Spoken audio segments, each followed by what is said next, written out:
ആഹാ, നിങ്ങൾ ഇതുവരെ പോയില്ലേ? ഒരു കാര്യം ഞാൻ പറഞ്ഞു, ഈ ഭാഗ്യലക്ഷ്മി വാക്ക് പറഞ്ഞ വാക്കാ. നിങ്ങളെ ഞാൻ ഈ വീട്ടിൽ കേറ്റത്തില്ല. അകത്തോട്ട് കയറ്റായിരിക്കും. ഞാൻ എന്നെ എല്ലായ്പ്പോഴും ഇൻസ്റ്റാൾമെന്റുകാരനാണോ? അയ്യോ, നിങ്ങളെ ഭർത്താവാണ് പോലും, ഭർത്താവ്. ഇൻസ്റ്റാൾമെന്റുകാരനെ മാസത്തിൽ 1-2 തവണയെങ്കിലും വരും. നിങ്ങളോ പോയിട്ട് എത്ര കൊല്ലമായി? നിങ്ങൾ ഇത് കേൾക്കണം. ഞാൻ പ്രഗ്നന്റ് ആയിരുന്നപ്പോഴേ ഈ മനുഷ്യൻ ഇവിടുന്ന് മുങ്ങിയതാ. 8 കൊല്ലം കഴിഞ്ഞപ്പം നീങ്ങി നിറങ്ങി വന്നിരിക്കുവാ. ഇങ്ങനെ ഞാൻ വീട്ടിൽ കയറ്റണോ? നിങ്ങൾ പറ. ഭാഗ്യലക്ഷ്മി ഭാഗ്യം, എന്റെ പേരെങ്കിലും ഓർത്തല്ലോ. എന്റെ പേര് മാത്രമേ ഭാഗ്യമുള്ളൂ. ഞാൻ നിർഭാഗ്യലക്ഷ്മിയാ, നിർഭാഗ്യലക്ഷ്മി. അങ്ങനെയൊന്നും പറയാതെ കറിയല്ലേ. ഞാൻ പഴയ പോലെ അല്ലെന്ന്. ഞാനിപ്പോ കുടിയെല്ലാം നിർത്തി, വെള്ളവടിയെല്ലാം നിർത്തിയിടി. അതെ, വെള്ളവടിയുടെ കാര്യം നിങ്ങൾ പറയല്ലേ. ആദ്യ രാത്രിയിൽ എന്താ നടന്നതെന്ന് നിങ്ങൾ ഓർക്കുന്നുണ്ടോ മനുഷ്യ? പാലുവായി വന്ന എന്നോട് നിങ്ങൾ എന്താന്ന് ചോദിച്ചേ? മോളുണ്ടോ അല്ലേ? എടി അന്നത്തെ പോലെയല്ലേ ഇന്ന് ഞാൻ ഒരു തുള്ളി വെള്ളം പോലും കുടിക്കുന്നില്ല, അറിയാവോ? അതെനിക്കറിയാം. പണ്ട് മുതലേ നിങ്ങൾ ഒരു തുള്ളി വെള്ളം പോലും ചേർക്കാതെയല്ലേ അടിച്ചോണ്ടിരുന്നത്. അത് പണ്ടത്തെ കാര്യമില്ലേ. ഇന്ന് ഞാൻ അങ്ങനെ അല്ലായിരുന്നെന്ന്. ഞാൻ നല്ലൊരു മനുഷ്യൻ. എനിക്കറിയാവോ, ഞാൻ മരിച്ചു കഴിഞ്ഞാൽ എൻ്റെ ചങ്കും കരളും കിഡ്നിയും എല്ലാം ഞാനാണ് മെഡിക്കൽ കോളേജ് പിള്ളേർക്കുണ്ടല്ലോ കൊടുക്കാൻ വേണ്ടി തീരുമാനിച്ചിരിക്കുക. ഇത് നീ അറിയുന്നുണ്ട് ഇതുവല്ലോ? അയ്യോ, 8 കൊല്ലം കുടിച്ച് നശിപ്പിച്ച നിങ്ങളുടെ ചങ്കും കരളും കിഡ്നിയും ഒക്കെ എന്തോന്നിനാ മനുഷ്യ അതുങ്ങൾക്ക് പഠിക്കാൻ? അല്ല, 8 കൊല്ലം ഉലകം ചുറ്റി നടന്നില്ലേ? എന്നിട്ട് എന്തോ ബോധോദയം ഉണ്ടായി ഇങ്ങോട്ട് എഴുന്നള്ളാൻ? അതൊരു ട്രാപ്പിന്റെ കഥയായിരുന്നു. വെള്ളവടി നിർത്തിയെന്ന് നിങ്ങളല്ലേ മുമ്പേ പറഞ്ഞത്? എന്നിട്ടിപ്പോ ഷാപ്പിന്റെ കഥയോ? ഓ എന്റെ ദൈവം, ഞാൻ ഇവളോട് എങ്ങനെയെല്ലാം പറയും. ഷാപ്പ് അല്ലടി, ട്രാപ്പിന്റെ കഥ. എടി നിനക്കറിയാവോ, ഞാനുണ്ടല്ലോ വെള്ളം അടിച്ച് അങ്ങോട്ട് പോയി കഴിഞ്ഞ് ഞാൻ ഏതെങ്കിലും ഒരു വണ്ടിക്ക് കൈ നീട്ടി കഴിഞ്ഞാൽ അത്ത കയറി പോകുന്ന സ്വഭാവം ഉണ്ടോ? അറിയാലോ, നിനക്കറിയാലോ. ഞാൻ ഈ കഴിഞ്ഞ 2 മാസം മുമ്പ് ഇതുപോലെ തന്നെ ഒരു ബൈക്കിന് മുമ്പിൽ കയറിപ്പോയി. എൻ്റെ കഷ്ടകാലത്തിന് അതൊരു പള്ളിയിലച്ചനായിരുന്നു. അതും ധ്യാനകേന്ദ്രം നോക്കുന്ന പള്ളിയിലച്ചൻ. ഓ, ഞാൻ ആ ബാറിൻ്റെ അവിടെ ഒന്ന് നിർത്താൻ പറഞ്ഞതാ. ആ പള്ളിയിലച്ചൻ നേരെ കൊണ്ട് നിർത്തി എവിടെയാണ്? ധ്യാനകേന്ദ്രത്തിൽ. ഓ, പഠിച്ച പണി 18 നോക്കിയിടി എൻ്റെ പൊന്നെ, എന്നെ വിട്ടില്ല. എന്നിട്ടിപ്പം ഞാൻ നന്നാവുകയും ചെയ്ത് എൻ്റെ കുടിയും നിർത്തി. എൻ്റെ കഷ്ടകാലം എല്ലാം അന്വേഷിച്ചപ്പോഴത്തേണ് എന്നോട് പറയാ, നീ നേരെ ഭാര്യയുടെ അടുത്തോട്ട് പോകാൻ. അങ്ങനെ ഞാനിവിടെ വന്നതാടി. എന്നെ വിശ്വസിക്കും നീ? ഇല്ല, നിങ്ങളെ ഞാൻ വിശ്വസിക്കത്തില്ല. ഈ വീട്ടിൽ കയറ്റത്തുമില്ല. 8 കൊല്ലം മുമ്പ് നിങ്ങൾ എനിക്കൊരു സമ്മാനം തന്ന ഓർമ്മയുണ്ടോ? എന്നെ സമ്മാനം? നിങ്ങളുടെ മോൻ, അവനെ കരാട്ടെ ക്ലാസ് കഴിഞ്ഞ് ഇപ്പൊ ഇങ്ങോട്ട് വരും. അവന്റെ കയ്യിൽ നിന്ന് നിങ്ങൾ മേടിക്കുന്ന ഒന്നും താങ്ങത്തില്ല. എടി നീ എന്തിനാ ഈ ആവശ്യമില്ലാത്ത കാര്യങ്ങളൊക്കെ പിള്ളേരെ പഠിപ്പിക്കാൻ പോയത്? പോട്ടെ, ഇനി സാരമില്ല.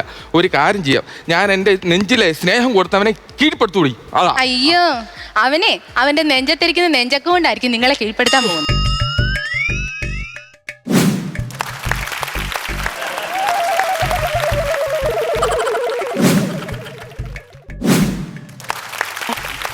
ഏതമ്മ ഈ വഴിപോക്കൻ? അത് മോനെ ഞാൻ പറയാം. എനിക്ക് മനസ്സിലായി, പറയേണ്ട ആവശ്യമില്ല. നമ്മുടെ ബാത്റൂമില് ലീക്കേജ് മാറ്റാൻ വന്ന പ്ലംബർ അല്ലേ? അയ്യോ അല്ല മോനെ, അമ്മ പറയണ്ടല്ലോ അമ്മേ. നമ്മുടെ ആ ചായപ്പിന് ഓട് മാറ്റാൻ വന്ന ബംഗാളി. അയ്യോ, കാണാൻ ലുക്കിലൊക്കെ ബംഗാളിയാന്ന് തോന്നും, പക്ഷെ ബംഗാളി അല്ല. കിട്ടിപ്പോയി.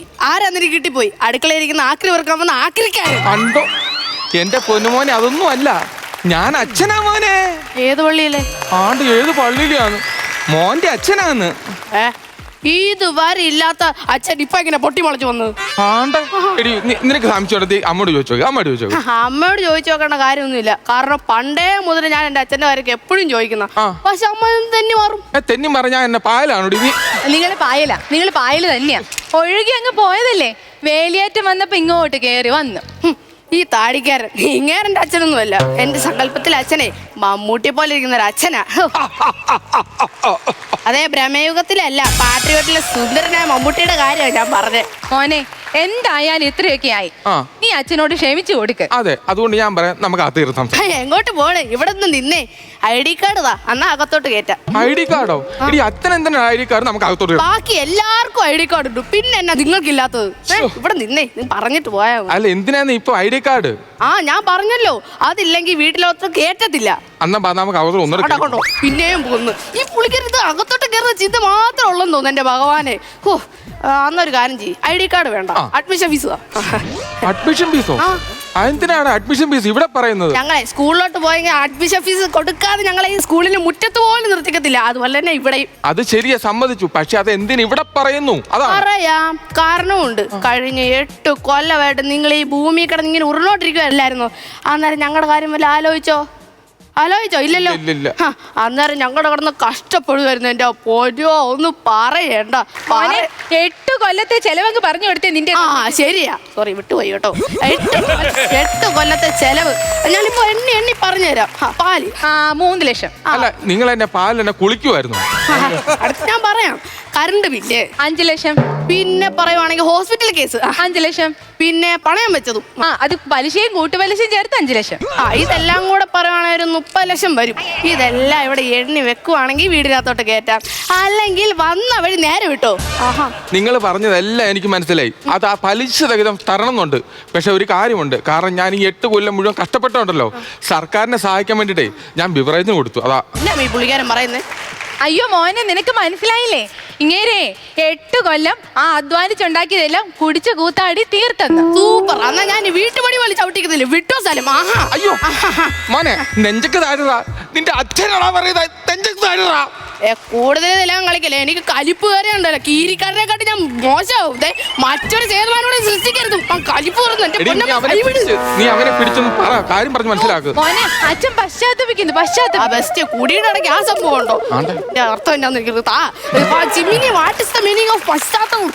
അവന്റെ അർത്ഥം മനസ്സിലായിട്ടില്ലേ? പറഞ്ഞു ഓർറി.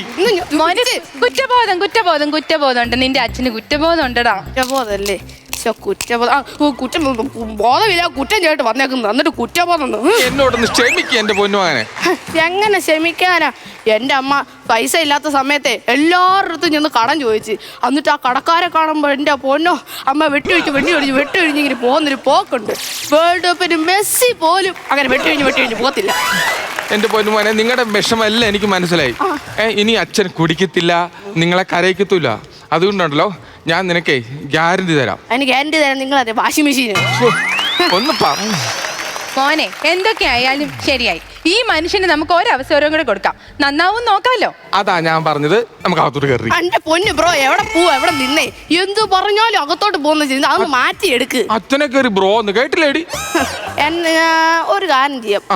ഞാനിത്തിരി എന്റെ ഇത് ടാസ്ക് തരാം, അത് ചെയ്യാൻ പറ്റുമോ? ടാസ്കോ? ആ പറ, ഇന്ന് കേക്കട്ടെ. ഓക്കെ. നാളെ രാവിലെ എഴുന്നേറ്റിട്ട് എന്റെ അമ്മയെ ഒന്ന് സഹായിക്കണം വീട്ടു ജോലിക്കൊക്കെ.